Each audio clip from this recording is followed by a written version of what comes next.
সৌমিত্র চট্টোপাধ্যায়, আমাদের দর্শকদের তো আপনার সম্পর্কে নতুন করে পরিচয় দেওয়ার কিছু নেই, কিন্তু আমার মনে হয় আমাদের দর্শকদের সম্পর্কে আপনাকে কিছু বলা প্রয়োজন। এই হলে আনুমানিক 300 জন দর্শক রয়েছে, সকলে এসে পৌঁছননি, সোমবার রাস্তা খারাপ, এসে যাবেন। এদের বয়স 40 থেকে 65-র মধ্যে, এবং এরা সকলে আপনার ফ্যান। সেটা অবশ্য বিশেষ ব্যাপার নয়, কারণ আপনার অনুষ্ঠান দেখতেই এসেছেন সকলে আপনারই ফ্যান। আসছি আমি শেষ করিনি। কিন্তু বিশেষ ব্যাপার হচ্ছে এদের বাবা মায়েরাও আপনার গুণমুগ্ধ ছিলেন বা রয়েছেন, এবং এদের ছেলে মেয়েরাও আপনার অভিনয় দেখেন সমান আগ্রহে।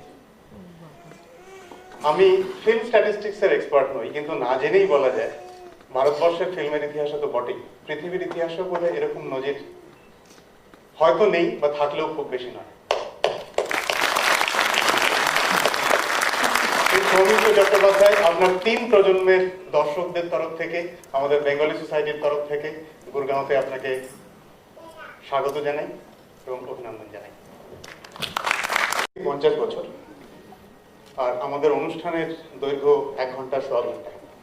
তো এর মধ্যে নিশ্চয়ই আমরা ওনার ক্যারিয়ারের এবং অভিনয়ের সমস্ত দিক ছুঁয়ে দেখার চেষ্টাও করবো না, বা করতে পারবো না। আমরা এখানটায় যেটা করতে চাইছি, বিশেষ কিছু অংশ পর্যালোচনা করবো, ওনার সাথে একসাথে আলোচনা করব। তো আপনার ছেলেবেলা এবং প্রাক অভিনয় জীবন দিয়ে শুরু করা যায়। আপনার পড়াশোনা, বিশেষ বাল্য স্মৃতি, ছোটবেলায় অভিনয়ের কথা, বাল্য প্রেম। আমার ছোটবেলা শুরু হয়েছিল, আমাদের বাড়ি হচ্ছে নদিয়া জেলার কৃষ্ণনগর শহর। সেইখানে সেই শহরটা খুব ছোট্ট ছিল, মাত্র 30,000 লোকের বাস ছিল, অন্তত স্বাধীনতার সময় অবধি, দেশ বিভাগের আগে অবধি। তারপরে সেটা এখন কত বড় হয়ে গেছে সে তো আমি গিয়ে চিনতে পারিনি। এবং দুপা বাড়ালেই গ্রাম, পাশে একটা ছোট্ট নদীও বয়ে যায়, সেটা জলাঙ্গি। এইসব নিয়ে মোটামুটি বলা যায় যে প্রকৃতির খানিকটা কাছাকাছি আমাদের একদম শৈশবটা কেটেছে। আর সেখানে একটা স্কুলে আমি ক্লাস 5 অবধি পড়েছি, CMS সেন্ট জন স্কুল বলে। তারপর আমার বাবা ওকালতি করতেন, সেটা ছেড়ে দিলেন, দিয়ে সরকারি চাকরি নিলেন। ফলে বাবাকে বিভিন্ন জায়গায় বদলি হতে হলো, এবং সেই সুবাদে আমরাও কৃষ্ণনগর থেকে বেরিয়ে পড়ে নানা স্কুলে আমি গিয়েছি। ওই সরকারি স্কুল সমস্ত, হাওড়া জেলা school, Darjeeling government high school, এইরকম করে। তারপরে শেষমেশ হাওড়া জেলা স্কুল থেকে ম্যাট্রিকুলেশন পাস করেছিলাম 1951 সালে। আমার পড়াশোনার কথা জিজ্ঞেস করেছে, পড়াশোনা আমি খুব একটা ভালো ছিলাম না বলাই ভালো। এটার কারণ হচ্ছে আমার পড়াশোনা ভালো লাগে। তবে একটা জিনিস ছিল, আমি অসম্ভব বই পড়তে ভালোবাসতাম। অর্থাৎ খুবই শৈশব থেকে, যখন আমি খুব দুরন্ত ছেলে ছিলাম, এবং মারকুটে বদমাইশ বলা যায়, এবং সারাদিন এইসব দুরন্তপনা যখন করতাম, তখন তার প্রতিষেধক হিসেবে আমার অভিভাবকরা আমাকে একটা বই ধরিয়ে দিতেন। বই ধরলে আমি বইয়ের মধ্যে ঢুকে দিতাম। ওই বই পড়ার নেশাটা আর কি কম্পেনসেট করেছিল আমার লেখাপড়া ভালো না লাগার দিকটা। লেখাপড়া তখন কারোর ভালো লাগার কথা না, তখনও স্কুল কলেজে যেভাবে লেখাপড়া শেখানো হতো, এখনো বোধহয় কি জানি না কতটা কি বলতেছি। আর তারপর মারধরও তো ছিল, সেগুলো আমার পছন্দ। আমি স্কুল থেকে পালিয়ে গিয়ে নৌকো চুরি করে নদীর ওপারে চলে যেতাম, গিয়ে এই ছোলার খেতে, ওর কড়াইশুটির ক্ষেত থেকে ওইসব চুরি করে খেতাম, আর তারা তাড়া করতো, আবার নৌকো নিয়ে পালিয়ে আসতাম। এইভাবে খুব ছোটবেলা। তবে হ্যাঁ, কয়েকটা ভালো লাগার জিনিস ছিল। ওই খেলাধুলো খুব ভালোবাসতাম। স্কুলে যতদিন পড়েছি, মানে ক্লাস 10 অবধি, প্রত্যেক স্কুলে যেখানে গিয়েছি সেখানে সমস্ত খেলাধুলোয় আমি স্কুলকে রিপ্রেজেন্ট করতাম। কয়েকটা খেলা একটু বেটার খেলতাম, যেমন হকি। হকি আমি পরে সেকেন্ড ডিভিশনে, হ্যাঁ, তারপর একটা সময় হঠাৎ ওসব থেকে সরে গেল।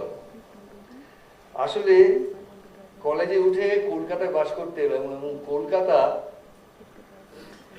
এই শহরটার একটা বিরাট প্রভাব আমার উপর পড়ল। অর্থাৎ এই শহরটা তো আমাদের দেশের সব থেকে জাগ্রত শহর বলা যায়, এবং তার অন্য দিক থেকে রবীন্দ্রনাথের শহর, জগদীশচন্দ্র বোসের শহর, বিবেকানন্দের শহর, কার নয়, মানে সমস্ত ঊনবিংশ শতাব্দীর নবজাগরণের সমস্ত ঐতিহ্য নিয়ে এই শহর দাঁড়িয়ে আছে। সেই শহরটা এসে চোখ খুলে গেল অনেক কিছু, অনেক জিনিস নিয়ে নতুন করে ভাবনা চিন্তা শুরু হলো। সেই সঙ্গে সঙ্গে একটা জিনিস আমার ব্যক্তিগত জীবনে খুব জরুরি ভাবে এসে গেল, সেটা হচ্ছে কলকাতার থিয়েটার দেখা। এবং আমার খুব সৌভাগ্যক্রমে প্রথম যে থিয়েটার আমি কলকাতায় দেখতে যাই, কলকাতার সাধারণ রঙ্গমঞ্চে, সেটা শিশির কুমার ভাদুরীর থিয়েটার। এবং হয়তো বলতে পারেন যে এখানে তার অন্য থিয়েটারও দেখলে তো হতো না, দেখলে সেটা সৌভাগ্য হতো না এই জন্যে যে ওই কাঁচা মনে, তখন এরকার কৈশোরের বয়স আমার, সেখানে আজে বাজে থিয়েটার দেখে সেই সব খারাপ জিনিস না শিখে আমি প্রথমেই যে বিরাট অভিনয় কি, খুব বড় অভিনেতার অভিনয় কর্মটা কিরকম, সেইটাই আমাকে যে এত উজ্জ্বল করে দিয়েছিল যে আমি তখন থেকেই ভাবতে শুরু করেছিলাম যে অভিনয় করলে ওই পথেই যাওয়া উচিত। এবং আমি যখন গ্র্যাজুয়েশন করছি আর কি, ক্লাস থার্ড ইয়ার ফোর্থ ইয়ারে পড়ি, সেই সময়ের মধ্যে আমি ওই 2-3 বছর ধরে শিশির ভাদুরী থিয়েটার দেখতে দেখতে আমি মোটামুটি স্থির করে নিয়েছিলাম যে আমি অভিনেতাই হব।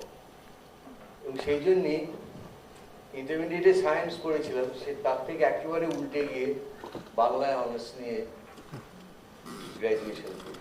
তো সেটা কত সাল? 50-এর মাঝামাঝি? হ্যাঁ, 55 সালে আমি গ্র্যাজুয়েশন। এর পেছনে একটা উদ্দেশ্য ছিল, দুটো উদ্দেশ্য ছিল বলবো। একটা ডিফেন্সিভ বা মানে নিজেকে বাঁচাবার জন্য, আমি কোনো কিছু করতে পারতাম বলে তো মনে হয় না, সেই জন্য ভেবেছিলাম যে অভিনেতার পেশা তো খুবই আনসার্টেন, খেতে পাবো কিনা তাহলে ঠিক নেই, তো যদি না পাই তাহলে যাতে উত্থাপনা করে বাঁচতে পারি, সেই জন্য ওই সবগুলো পড়ছিলাম।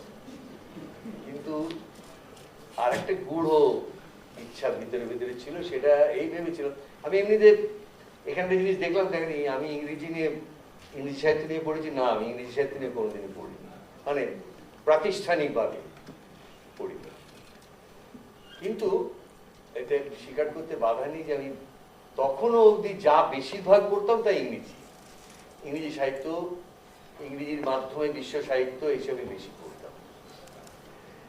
এইসব আমার একটা হুঁশ হয়েছিল শিশির ভাদুরী থিয়েটার দেখতে দেখতে, যে আমার যদি অভিনেতা হতে হয় তাহলে তো আমি তো বাঙালি, আমি তো বাঙালি নর্থ, তো বাংলা সাহিত্য, বাংলার দেশের সংস্কৃতি আমি যদি ভালো করে না জানি তাহলে আর কি করে আমি অভিনয় করব, এবং বাংলা ভাষার উপর যদি আমার দখল না থাকে, এটা আমি মনে করি খুব জরুরি একটা জিনিস অভিনেতা। আমাকে অনেকে অনেক সময় প্রশ্ন করেন আমি মুম্বাই ছবিতে কাজ করতে যাইনি কেন। অনেকগুলো কারণ আছে, এই প্রসঙ্গে সেটা বলতে ইচ্ছে করছে। সেটা হচ্ছে যে আমি যখন এই পথে এসেছিলাম তখন মুম্বাইতে খুব একটা ভালো ছবি টবি হতো না, তখনও অঙ্কুর, গারমহা ওসব ছবি হয়নি, শ্যাম বেনেগাল, সত্যু, এদের ছবি তৈরি হয়নি। হ্যাঁ, বিমল রায় ছিলেন, ঋষি ইজা ছিলেন, কিন্তু তাহলেও যে একটা যে সত্যিকারের খুব উৎকৃষ্ট সিনেমা আন্দোলন তখনও অবধি দেখা যায়, সেই জন্য আমাকে আকর্ষণ করতো না। আমি সত্যজিতের সঙ্গে কাজ করতে করতে ভাবতাম এর থেকে ভালো আর কি হবে।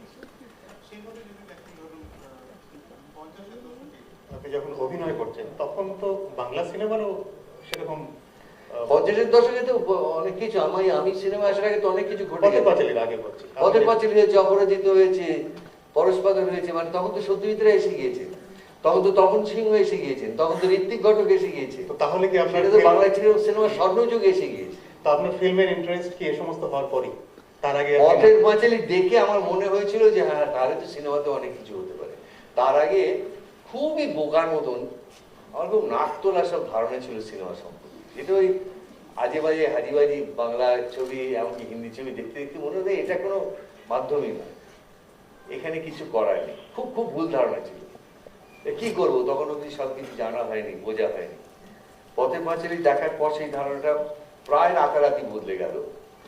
আর আরো একটা ছিল, আমি যেমন এদিকে সিনেমা সম্পর্কে এইসব মানে কি বলবো কফি হাউসি ধরনের নাক তোলার দৃষ্টিভঙ্গি তৈরি করেছিলাম, খুবই খারাপ। কিন্তু সেই সঙ্গে সঙ্গে আমার নিজের নেশার থেকে, আমি খুব ছোটবেলার থেকে সিনেমা মানে ভয়ঙ্কর ভাবে দেখতাম, স্কুল পালিয়ে দেখতাম। তার জন্য 2-4 বার মারধরও খেতে হয়েছে বাড়িতে। তো এবং ধরা পড়েছি কিভাবে সেটা খুব ইন্টারেস্টিং। বাবা মা সেই সিনেমাটা দেখতে গিয়েছেন তার একদিন, আমি যে দুপুরবেলায় সেটা দেখিয়েছি তারা তো জানেন না, তারা ডিসকাস করছেন, আমি তার মধ্যে হঠাৎ করে আর সিনেমা দেখে ভালো তুমি কোথায় গেলে বলে তোর ধরবে, এরকম হয়েছে। সিনেমা দেখতাম। তো আপনার ফিল্মে আসা নিয়ে শিশির বাবুর সাথে কথা হয়েছে? ওনার অ্যাপ্রুভাল ছিল আপনার? হ্যাঁ, ওর তো ডিসঅ্যাপ্রুভাল ছিল না, তবে ওর কতগুলো সিনেমা সম্পর্কে ওর নিজের কতগুলো দৃষ্টিভঙ্গির কি বলবো প্রায় মেন্টাল ব্লক ছিল। উনি একদম আদ্যপান্ত থিয়েটারের মানুষ। উনি মনে করতেন, আমার সঙ্গে তর্ক হতো অনেক সময়, উনি বলতেন যে সিনেমার 10th মিউজ আমি মানছি, কিন্তু সেটা হবে, এখনো হয়নি। তারপরে যে সিনেমা 10th মিউজ হয়নি, আপনি সিনেমাকে আর্ট বলবেন না? বলে কোথায় আর্ট? একমাত্র art Charles Chaplin. Charles Chaplin art সেটা বুঝতে পারছেন, কিন্তু বাকিগুলোকে স্বীকার করতে পারছেন না। এটা একটা অদ্ভুত নিয়েছে। উনি তো দুটো সিনেমা অন্তত দেখেছেন, সত্যজিৎ বাবুর পথের পাঁচালী, অপরাজিত উনি বেঁচে থাকতে হয়েছে। পথের পাঁচালী দেখেছিলেন, এবং পথের পাঁচালী দেখে নিজের থেকেই ওকে খবর দিয়ে জানিয়েছিলেন যে ওর খুব ভালো লেগেছে। সেখানেও বলতেন যে বাংলা ছবি কিছুই তো হয়নি, ওই তো এক সত্যজিতের পথের পাঁচালী, আর কিছু হয়েছে বাংলা ছবিতে? এটাও বুঝতে পারছেন যে পথের পাঁচালী কিছু একটা হয়েছে, কিন্তু অন্য জিনিসকে স্বাগত জানাতে পারছেন না। তো যাই হোক, কিন্তু আমার অভিনয় করার নিয়ে কোনো সেদিক থেকে কোনো আপত্তি ছিল না। তো সিনেমা অভিনয় করার কথা কখন থেকে আপনি সচেতনভাবে ভাবতে আরম্ভ করলেন? ধরুন আমরা জানি যেমন অপুর সংসার একদমই নিছক ঘটনা নয় আপনার জীবনে, তার আগে আপনি অডিশন দিয়েছেন। দিয়েছি মানে সে আমার জোর করে ধরে নিই। আচ্ছা, বাবার এক বন্ধু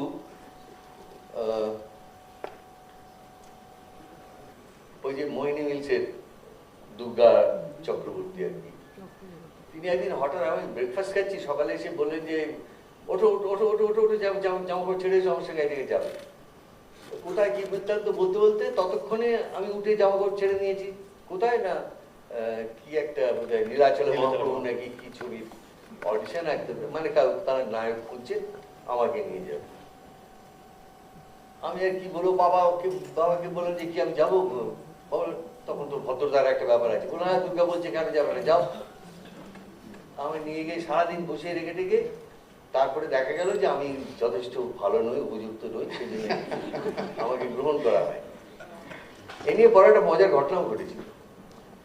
যখন অপু সংসারের প্রেসিডেন্ট অ্যাওয়ার্ড আনতে আমরা ট্রেনে করে দিল্লি আসছি, তখন ওই মানে ওই ছবিটা নয়, ওই ছবিতে যিনি প্রডিউসার ছিলেন তার একটা অন্য ছবি, সে একটা কি রিজিয়নাল অ্যাওয়ার্ড হয়েছিল, তিনিও আসছিলেন সেই ট্রেনে, তার সেই অ্যাওয়ার্ডটা পাবেন।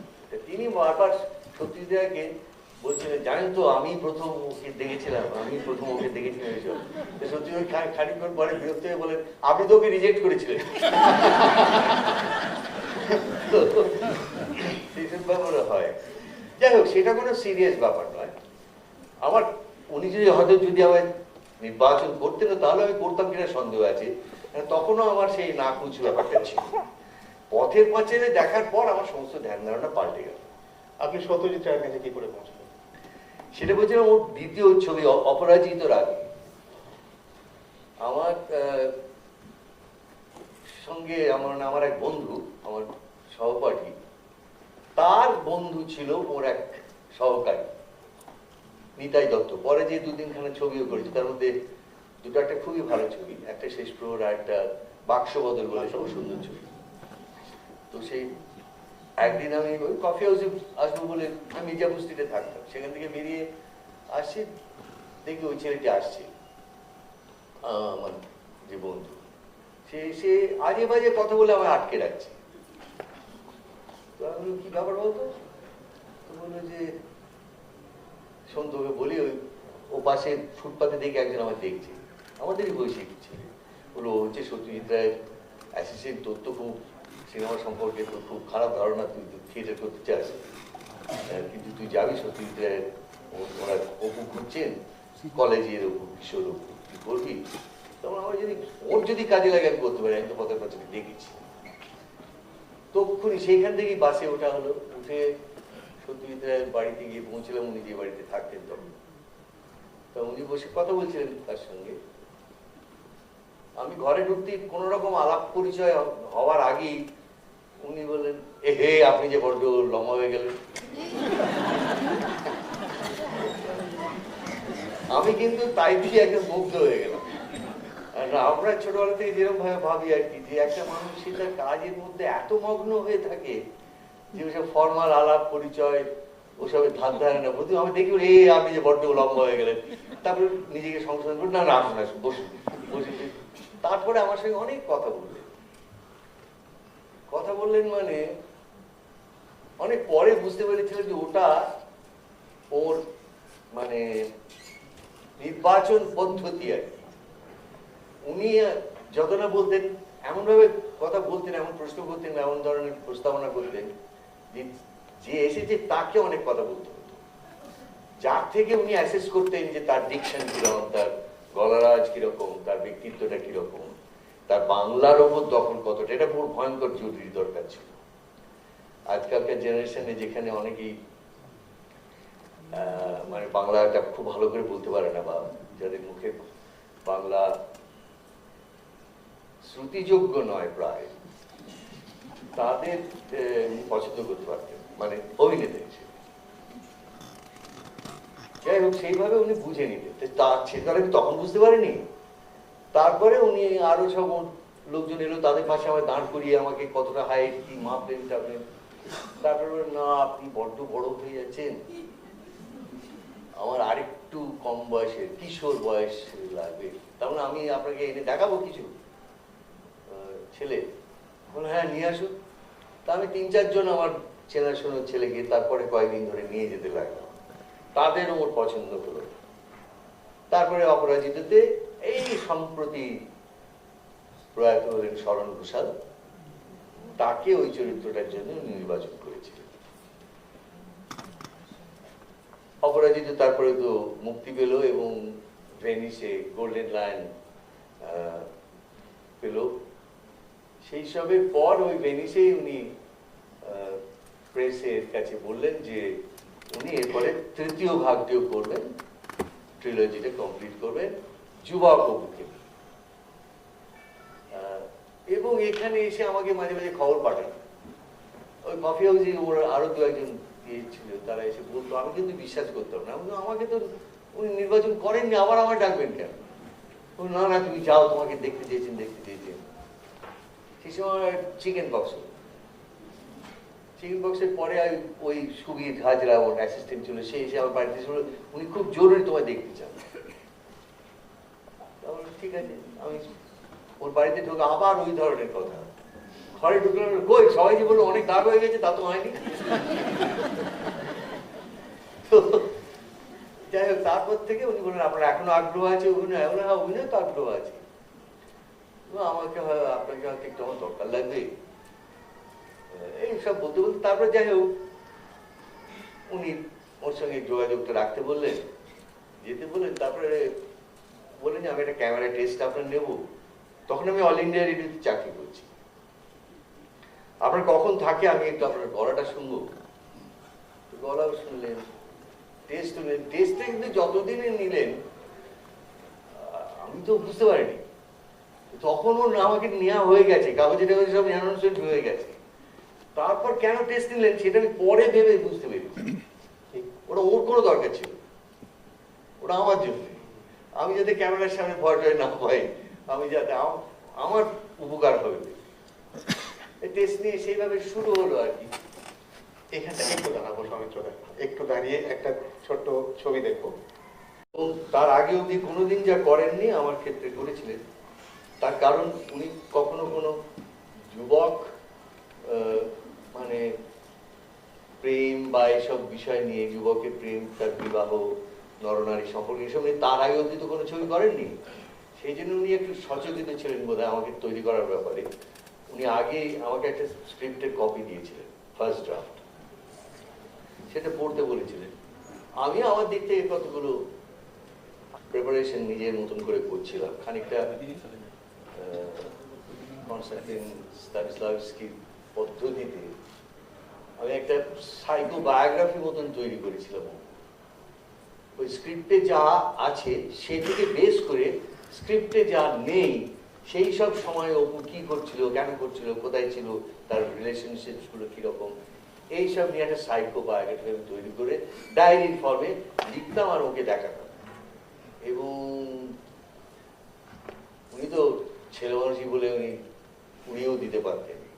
আমার পরম সৌভাগ্য উনি তো দেন, উনি বরঞ্চ আরো আমাকে প্রভোগ করতেন। আর তুমি যে লিখেছো এটা এইভাবে, এটা তো নাও হতে পারে। ধরো ওই দিন ও খেলা দেখতে যায়নি ময়দানে, ও সিনেমা দেখতে গিয়েছে। এরকম একটা সিনেমা যদি দেখে তাহলে কি করবিস, কি লিখবি, আমি বাড়ি এসে আবার সিনেমাকে ভাবতে পারি। মানে উনি আমাকে উস্কে দিতেন যাতে আমার কল্পনা শক্তিটা এগিয়ে চলে। তাছাড়া আমি বই পড়তে ভালোবাসি, উনি অনেক বইও পড়তে দিতেন, মানে অভিনয় টভিনয় সংক্রান্ত। আর তখনও অব্দি রবিবার সকালবেলায় হলিউডের অনেক ছবি দেখা যেত কলকাতায়, সেইগুলো দেখতে নিয়ে যেতেন। লাস্ট উইকেন্ড এরকম সমস্ত বলতেন যে এটা দারুণ অভিনয়, যে চলো। ওনার সাথে আপনি আর উনি? হ্যাঁ, উনি আমাকে সঙ্গে নিয়ে গিয়ে ছবি দেখতে। আর ওনার একটা সুবিধে ছিল, উনি কখনো পণ্ডিতি ভাষায় কথা বলতেন না, অসম্ভব লৌকিক স্তরে কথা বলতেন, মনে হতো প্রায় সাধারণ মানুষের মতো। কিন্তু যে তার মর্মে প্রবেশ করতে পারবে, যে তা অনুধাবন করবে, সে যে কতখানি জানবে, কতখানি বুঝবে, তার ঠিক। তো এইভাবে সিনেমা জিনিসটা কি সেইটাও আমারও কৌতূহল ছিল। আমি বলবো না যে হ্যাঁ উনি একতরফাই আমাকে এসব বলতেন, একদমই বলতেন। আমি জানতে চাইতাম বলে বলতেন। এইভাবে শুরু হয়েছিল আর কি। তো রিলিজ করার সময় কি মনে হলো? সৌমিত্র চ্যাটার্জি হ্যাড অ্যারাইভড, আপনি তখন জানতেন আপনি তারপরে সৌমিত্র চ্যাটার্জি আসবে?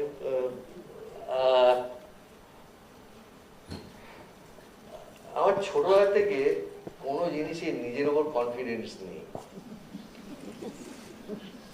একটা জায়গা ছাড়া, আমার কাজটা। বাকি সব ব্যাপারে আমার ধারণা আমি অপদার্থ।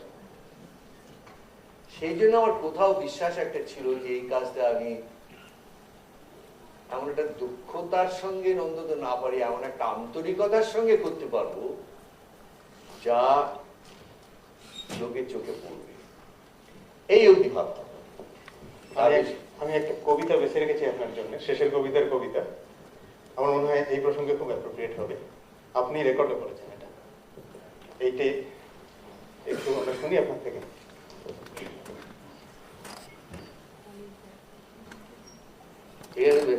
শুনি আমরা বললেন, এখানে আরম্ভটা সেইভাবে হচ্ছে, তবে শুনুন। বলে পকেট থেকে একটা সরু লম্বা ক্যানভিসে বাঁধা খাতা বের করে তার থেকে পড়ে গেল। আনিলাম অপরিচিতের নাম ধরণীতে, পরিচিত জনতার স্মরণীতে। আমি আগন্তুক, আমি জনগণেশের প্রচন্ড কৌতুক। খোলদার বার্তা নিয়েছি বিধাতার, মহাকালেশ্বর পাঠাইছে দুর্লক্ষ অক্ষর। বল দুঃসাহসী কে কে মৃত্যুপণ রেখে দিবি তার দুরূহ উত্তর। শুনিবে না, মূঢ়তার সেনা করে পথরোধ, ব্যর্থ ক্রোধ হুঙ্কারিয়া পড়ে বুকে। তরঙ্গের নিষ্ফলতা নিত্য যথা মরে মাথা ঠুকে, শৈল তট পরে আত্মঘাতী দম্ভ ভরে। পুষ্পমাল্য নাহি মোর রিক্ত বক্ষতল, নাহি বর্মঙ্গদ কুণ্ডল, শূন্য এ ললাট পট্টে লিখা গূঢ় জয়টিকা। ছিন্ন কণ্ঠা দরিদ্রের বেশ, করিব নিঃশেষ তোমার ভাণ্ডার। খোলো খোলো দ্বার, অকস্মাৎ বাড়াইছে হাত, যা দিবার দাও অচিরা। বক্ষ তব কেঁপে উঠে কম্পিত অর্গল, বৃদ্ধি টলমল, ভয়ে আর্ত উঠিছে চিৎকারী, দিগন্ত বিদারী। ফিরে যায় এখনই রে দুর্দান্ত দুরন্ত ভিখারি, তোর কণ্ঠধ্বনি ঘুরি ঘুরি নিশীথ নিদ্রার বক্ষে হানে তীব্র ছুরি।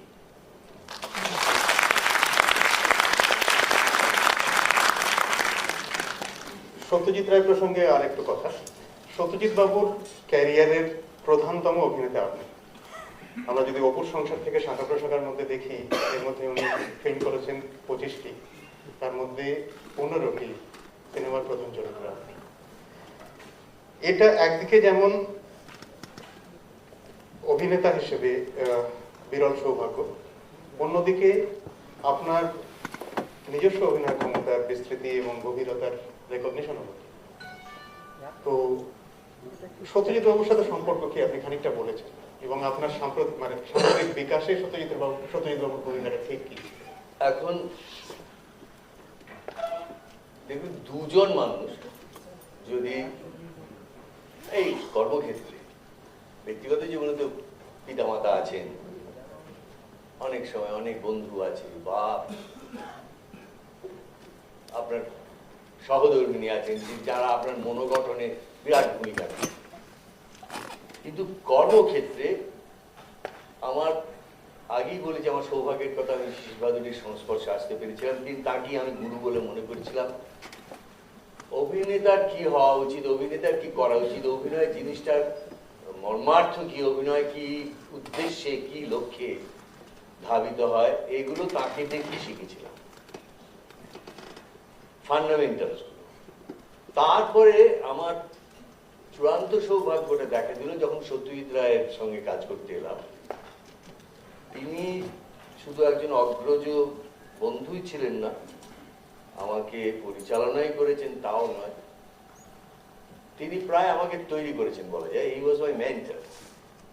এবং সেখানে কত অজস্র জিনিস যে শিখেছি তার সঙ্গে কাজ করতে গিয়ে, সেটা শুধুমাত্র সিনেমা নয়, এই শিশির ভাদুড়ির মতন ওর কাছেও আমার জীবন দৃষ্টিরও অনেকটা গঠিত হয়েছে। সেখানে তার সঙ্গে সম্পর্কটা এত দীর্ঘদিনের এবং এত ইন্টিমেট এবং এত শেকড়ে বাকড়ে এত ঘনিষ্ঠ ছিল যে এক কথায় সেটা বর্ণনা করা আমার পক্ষে সত্যি খুব দুরূহ।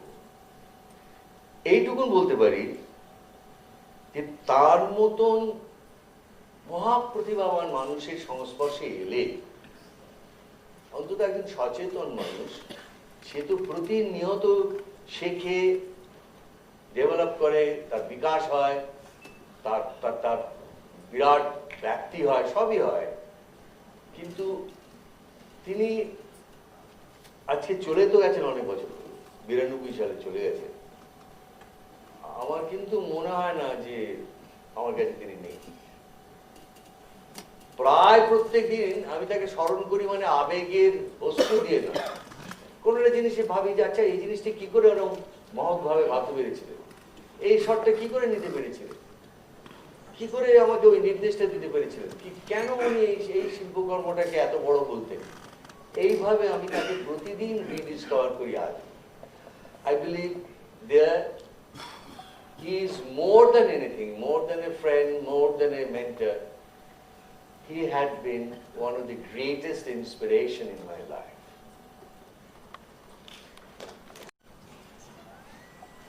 অভিনেতা, অভিনেত্রী সকলের মধ্যে। অভিনেত্রী পরে সম্ভব, এখন শুধু আমাদের আলাদা চ্যাপ্টার আছে তার জন্য। হ্যাঁ, কিন্তু সে তো শুধু আপনার নায়িকাদের চ্যাপ্টার। নায়িকা, আচ্ছা ঠিক আছে।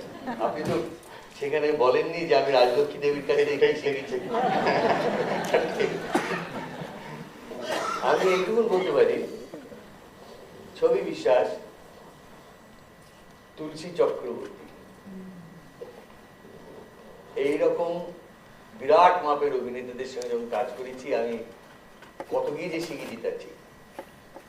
তাদের আমি ভয়ঙ্কর মানে শ্রদ্ধা তো করেইছি, তাদের কাছে আমি ঋণী। তুলসী চক্রবর্তী সম্পর্কে আমার ধারণা যে তিনি একজন ঘন জন্ম অভিনেতা।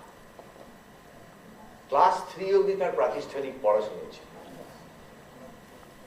তারপরে কি করে পৃথিবীর মানে শ্রেষ্ঠ অভিনেতাদের একজন তিনি হতে পারেন, এটা আমার কাছে বিস্ময়কর।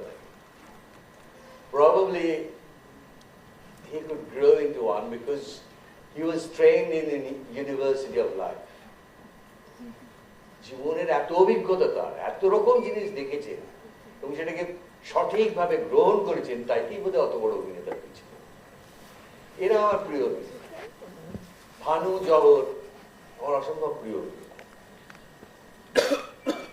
রবি ঘোষ আমার প্রিয় অভিনেতা।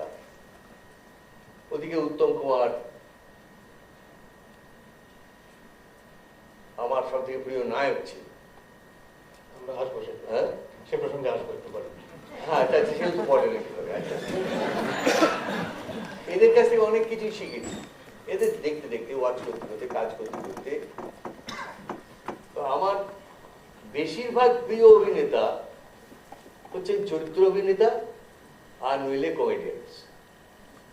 কেননা আমাদের, আমি একটু আগেই বোধহয় একটু গল্প করতে গিয়ে বলছিলাম যে আমার অভিজ্ঞতা হলো যে বাংলা ছবির কমেডিয়ানরা সব থেকে দক্ষ তো বটেই, সব থেকে লাবণ্যময়, সব থেকে গ্রেসফুল। আর অধিকাংশ নায়কগুলো ভীষণ ডিসগ্রেসফুল। তাদের প্রতি লাবণ্যের অভাব সব থেকে বেশি। দু একটা ব্যতিক্রম বাদ হ্যাঁ? দু একটা ব্যতিক্রম বাদ দিয়ে না, ব্যতিক্রম আসল সত্যটাকে ব্যক্ত করে। যাই হোক, সেই জন্যই বলছি যে Bhanu Jahar, Rabi Ghosh, Utpal Dutt as a comedian, এরা দেখবেন ভয়ঙ্কর গ্রেসফুল। সন্তোষ দত্ত, হ্যাঁ, সন্তোষ দত্ত এগিয়ে। সন্তোষ দত্ত একটা ভয়ঙ্কর অদ্ভুত ব্যাপার ছিল, সেটা কি এখনই বলবো? বলি। হ্যাঁ বলো। এই ভয়ঙ্কর ব্যাপারটা হচ্ছে, এই ভদ্রলোক কিন্তু এই ভানু জহর, রবি এদেরই সমতুল্য প্রতিভার অধিকারী ছিল, কিন্তু সেটা বিকাশ লাভ করে। তার কারণ ডাবল লয়ালটি। উনি অত্যন্ত সাকসেসফুল ব্রিলিয়েন্ট লয়ার ছিলেন। তো সেই ওই দুদিকে মানে সময় দিতে গিয়ে ওর যত বড় প্রতিভা, তার প্রতি উনি কিন্তু সুবিচার করেন। উনি আজকে অলমোস্ট মানে ওকে লোকে মনে রাখে একটা দুটো এদিক ওদিক বাইরের ছবি ছাড়া, সত্যজিতের ছবি জটাই। এটা কি সত্যি সত্যি হওয়া উচিত ছিল? ভয়ঙ্কর ভালো অভিনেতা। এবং শুধু তাই নয়, তুলসী চক্রবর্তী, ভানু বন্দ্যোপাধ্যায়, জহর রায়, রবি ঘোষ, আমি একজন অভিনয়ের ছাত্র হিসেবে বলছি যে এদের যদি অভিনয় অ্যানালাইজ করা যায়, এরা কেউ কারোর নকল নয়, এরা অনন্য, এরা অরিজিনাল। সন্তোষ দত্ত কিন্তু তাই, একেবারে স্বতন্ত্র, নিজের মতো নয় তার অভিনয়। এটা খুব কম অভিনেতার মধ্যে হয়, যার নিজের স্টাইল থাকে, স্বকীয় শৈলী থাকে। সেই জন্যই আমার মনে হয় যে সন্তোষ দত্ত আরো অনেক কিছু দেওয়ার ছিল। ওই হাইকোর্টে আর কোর্টে সেইগুলো মূল্যবান রত্ন ফেলে এসেছি। আমি যত নায়িকার সঙ্গে অভিনয় করেছি, তার মধ্যে আমার সব থেকে প্রিয় নায়িকা, আমার সময়কার সব থেকে বড় অভিনেত্রী সাবিত্রী চট্টোপাধ্যায়। এতখানি ট্যালেন্টেড কোন নায়িকা আমার বিপরীতে আমি কখনো পাইনি। অফকোর্স অনেকেই খুবই ভালো ছিলেন, তাদের এত বড় রেঞ্জ নয়। তারা হয়তো বিশেষ বিশেষ কিছু ব্যাপারে ভালো অভিনয় করে, খুবই ভালো। অনেকে দেখতে অসম্ভব সুন্দর, অনেকেরই সুন্দর ব্যক্তিত্ব, অত্যন্ত আকর্ষণীয়। এবং তার মধ্যে আবার অনেকের সঙ্গে আমার ব্যক্তিগত বন্ধুত্ব খুবই প্রবল। বিশেষ করে আমার এজ গ্রুপ খানিকটা, বা আমার সমসাময়িক শর্মিলা আমার আজও এখনো বন্ধু, তনুজা এখনো বন্ধু। যারা যারা রয়েছেন, সাবিত্রী, সুপ্রিয়া, মাধবী, সকলের সঙ্গে আমার অত্যন্ত ব্যক্তিগত সম্পর্ক খুব ভালো। কিন্তু আবার বলছি অভিনয়ের ছাত্র হিসেবে যদি আমাকে বেছে নিতে হয়, তাহলে আমার সময়কার সব থেকে ভালো অভিনেত্রী হলেন সাবিত্রী চট্টোপাধ্যায়। একটা চটুল প্রশ্ন, ধরুন ফিল্মের মতো এরকম গ্ল্যামার ইন্ডাস্ট্রির সাথে যুক্ত থেকে এত নায়িকার সাথে অভিনয় করে আপনার ব্যক্তিগত জীবনে কোনো রোমান্টিক অ্যালায়েন্স নিয়ে এদের কারোর সাথে কোনো গুজব নেই? আরে সেটা যখন এতদিনই জানা যায়নি, এখন কি জানানো ঠিক হবে?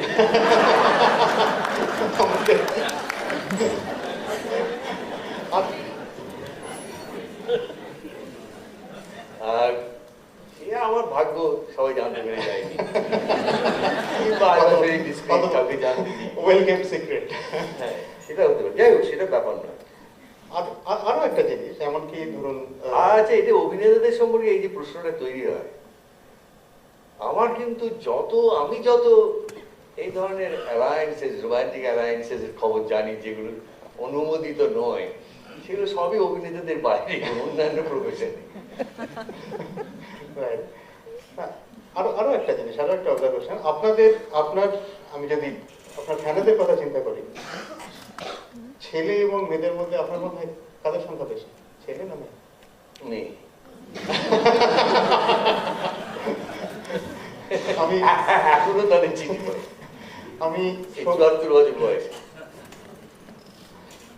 আমি সত্যজিৎ রায়কে কোট করছি, উনি লিখেছেন যে আপনি অভিনয় করেন সেরিব্রাল অ্যাক্টর, সেটা বোধহয় সত্যজিৎ বাবুর কথা নয়, অন্য কারো কথা। বলছে আপনার মহিলা ফ্যানেদের সংখ্যা প্রেসিডেন্সি কলেজের গণ্ডির মধ্যে সীমাবদ্ধ। আপনার কি মতামত? আমি যাই না, তাহলে তো বলো, তাহলে থাকতাম না এখানে। বাংলা ইন্ডাস্ট্রি আমাকে ছুঁড়ে ফেলে দিত। মহিলা ফ্যানেরা যদি আমাকে পছন্দ না করতে, মহিলা দর্শকরা, তাহলে কি আমি এতদিন টিকে থাকতে পারতাম এই লাইনে? পারতাম না। এগুলো বাইরের হিসেব। বিশেষ করে সম্ভবত উত্তমদার সঙ্গে ওইসব আমার কম্পারিজন তুলনা এসবগুলো 50 বছর ধরে, 40 বছর ধরে হয়েছে বলে এখনো তার কিছু কিছু রেফারেন্স রয়ে গেছে, যে উত্তমদার যখন ফ্যান ফলোয়িংটা বেশিটা মহিলাদের, তখন এর নিশ্চয়ই তাহলে উল্টোটা হবে। তার থেকে এইটুকু বলতে পারি যে আমার থেকে নিশ্চয়ই উত্তমদার ফ্যান ফলোয়িংটা আরো বেশি ছিল, মানে ব্যক্তি। আর উত্তম কুমারের তো আমার মতো ফ্যান ছিল। ঠিক কথা। আচ্ছা, সিনেমার থেকে একটু থিয়েটারের অভিনয় নিয়ে আসি। আপনি অভিনয় জীবন শুরু করেন থিয়েটার দিয়ে, মাঝে 60-এর দশকে পার্টিকুলারলি খুব ব্যস্ত হয়ে যান, কিন্তু 70-এর শেষ থেকে আবার মঞ্চ অভিনয় নিয়ে শুরু করেন। হ্যাঁ, অ্যাকচুয়ালি না, আপনি বলে নিন তারপরে।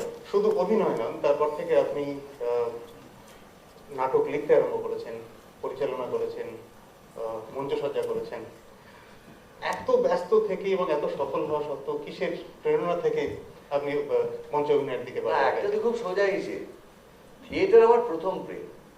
মানে যতদিন প্রায় চৈতন্য উদয় হয়েছে ততদিনই আমি থিয়েটার ভালোবাসি, নাটক করতে ভালোবাসি। আমাদের বাড়িতেই সেই ভালোবাসাটা ছিল এবং আমাদের প্রশ্রয় দেওয়া, উৎসাহ দেওয়া।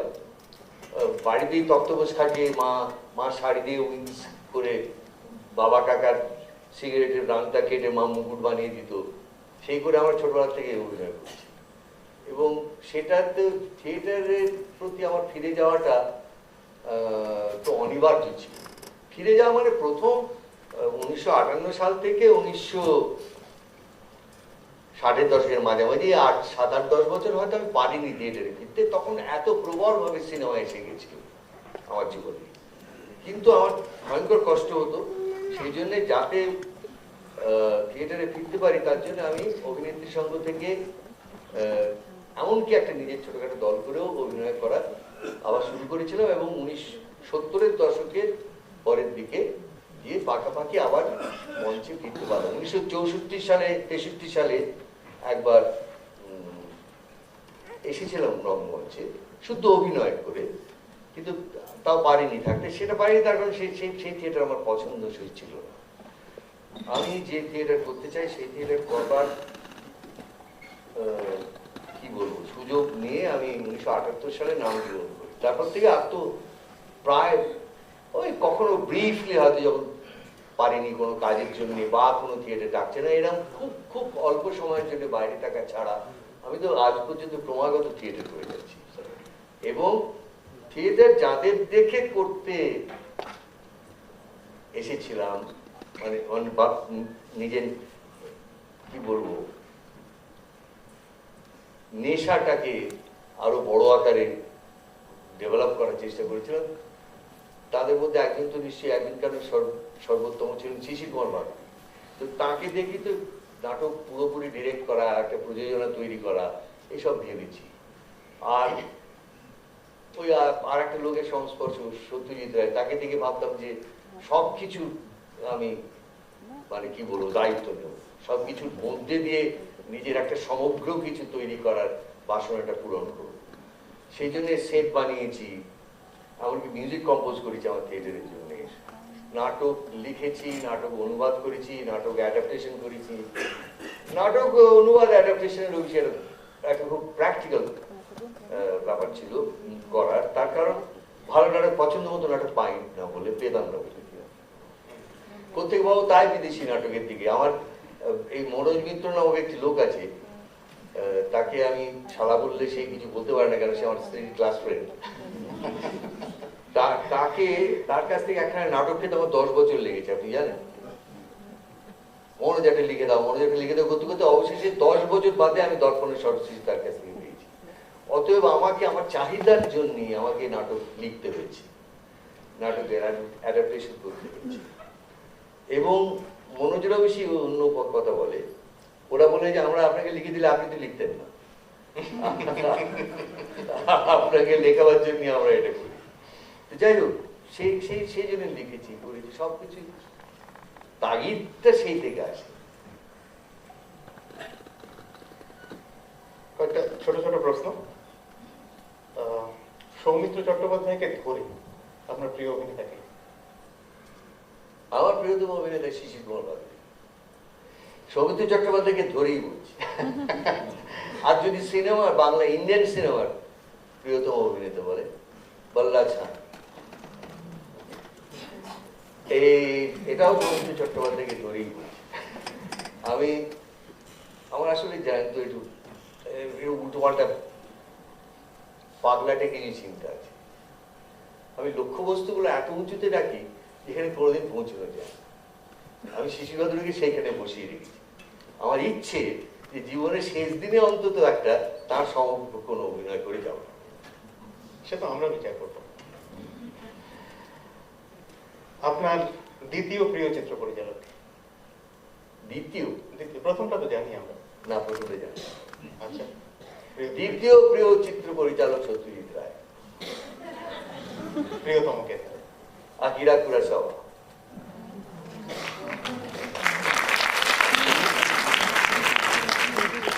প্রিয় নায়িকা বলেছেন, আর জিজ্ঞেস করছি না, কারণ কোন সিনেমা করতে না পারার দুঃখ সবচেয়ে বেশি? আমার 3টে অপশন আছে, নায়ক, গুপি গায়েন, সীমাবদ্ধ। গুপি গায়েন। আপনি করতে চেয়েছিলেন? হ্যাঁ, দেয়নি তো ব্যাপারটা। একটা খুব মজার ব্যাপার হয়েছিল। আমার সত্যজিৎ তার সমস্ত চিত্রনাট্য শোনাতে, এটা মানে ওর সঙ্গে আমার সম্পর্কের জন্য, যেটাতে আমি করবো না বা করার কোনো কথা নেই তাও শোনাতে। গুপি গায়েন সেইভাবেই আমায় প্রথম শুনিয়েছিলেন। তখন আমি একদম খুবই ব্যাকুল হয়ে খুব অনুরোধ করেছিলাম যে ওই পাঠটা আমি করতে চাই। আমার তুমি না না না, ওটা তোমার মানায় না। আমি কেন মানাবে না? বয়স টয়সটা একই না, বয়সের জন্য নয়, তোমার চেহারার মধ্যে ওই ব্যাপারটা নেই। কি নেই বলুন? বলো না, এটা নিম্নবিত্ত চাষির ঘরের চেহারা তোমার। আমি মেকআপ সেরকম করে নেবো। বলো না, আমাদের ওরকম মেকআপ হয়। তা বললাম না, আপনি দেখুন না আমি অভিনয় কি করবো। না না, অভিনয় কি করবে সেটা আমি জানি, তোর অভিনয় না, ও আমার মনের ছবির সঙ্গে মিলছে না বলে আমায় দেয়। আর ওই হতচ্ছাড়া তপেন এমনই ভালো অভিনয় করলো যে আমি গিয়ে বলতেও পারলাম না, করতে পারলাম। ও বোধহয় ওই পাঠটা করার জন্য জন্ম এসেছিল। ঠিক কথা।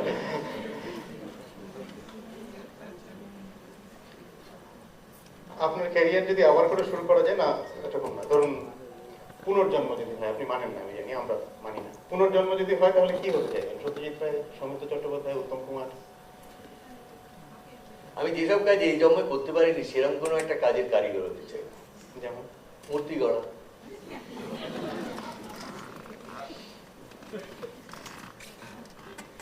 আবার যে কাজগুলো করে গেছি সারা জীবন আর কেন করবো? অনেক কাজ তো করা হয়। কৃষ্ণনগরের মাটির পুতুল। হ্যাঁ, কৃষ্ণের মাটির পুতুল করতে পারি, স্কাল্পচার হতে পারি।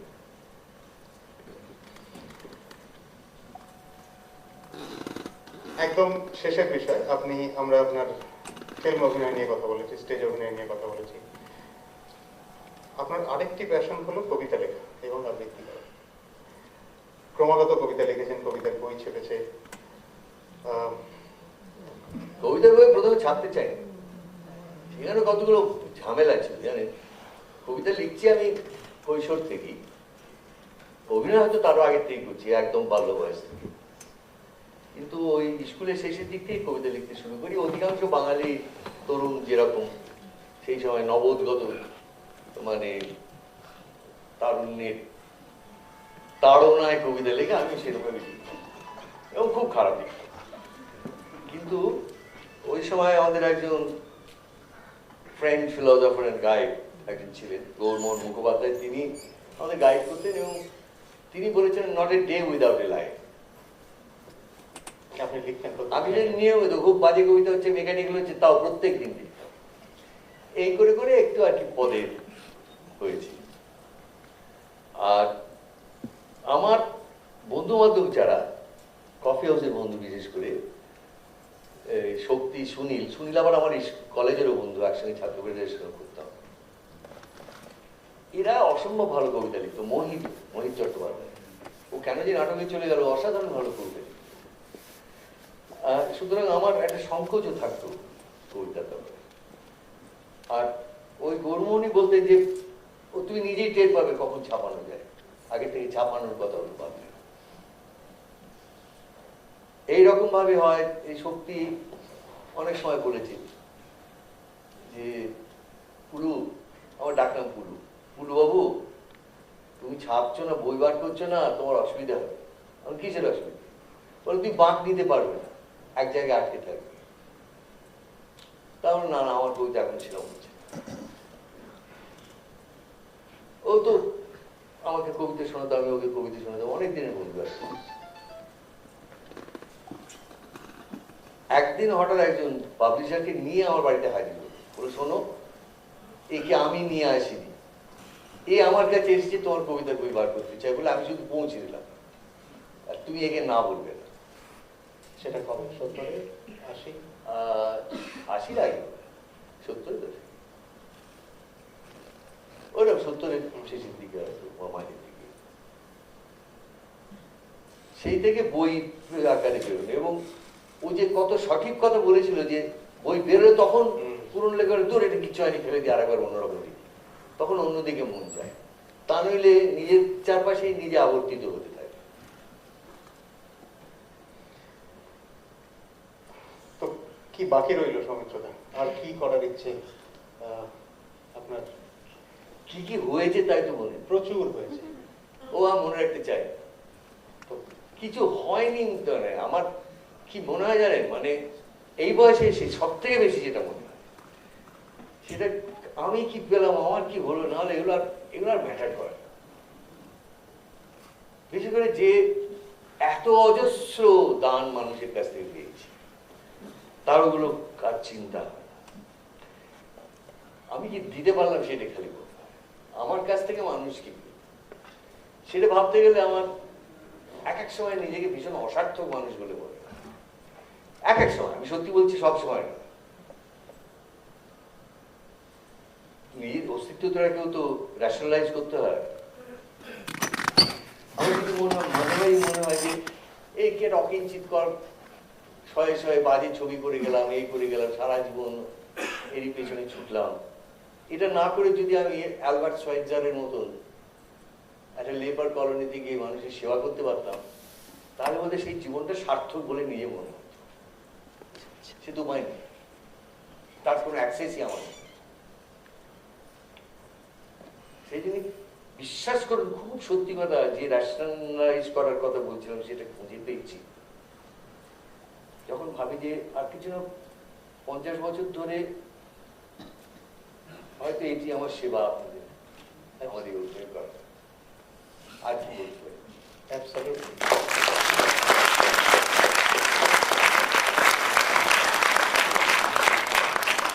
আপনারই একটা কবিতা দিয়ে শেষ করা যায়, যা বাকি রইল।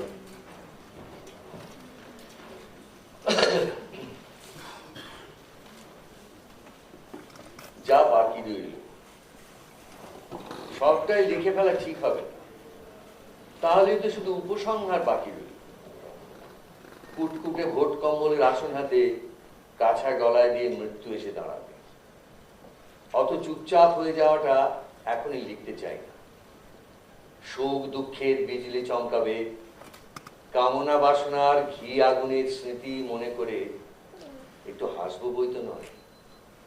তবু এখনই সমস্ত রামধনু ভেঙে ফেলে স্বপ্নের সবুজ ঋণ ভুলে গিয়ে পরিব্রাজকের লাঠি হাতে আমি সন্ন্যাসের মধ্যে ঝাঁপাতে চাই না।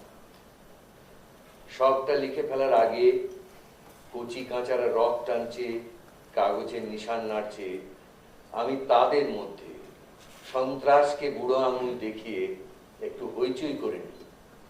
যা বাকি রইল সে তো এক তুচ্ছ উপসংহার।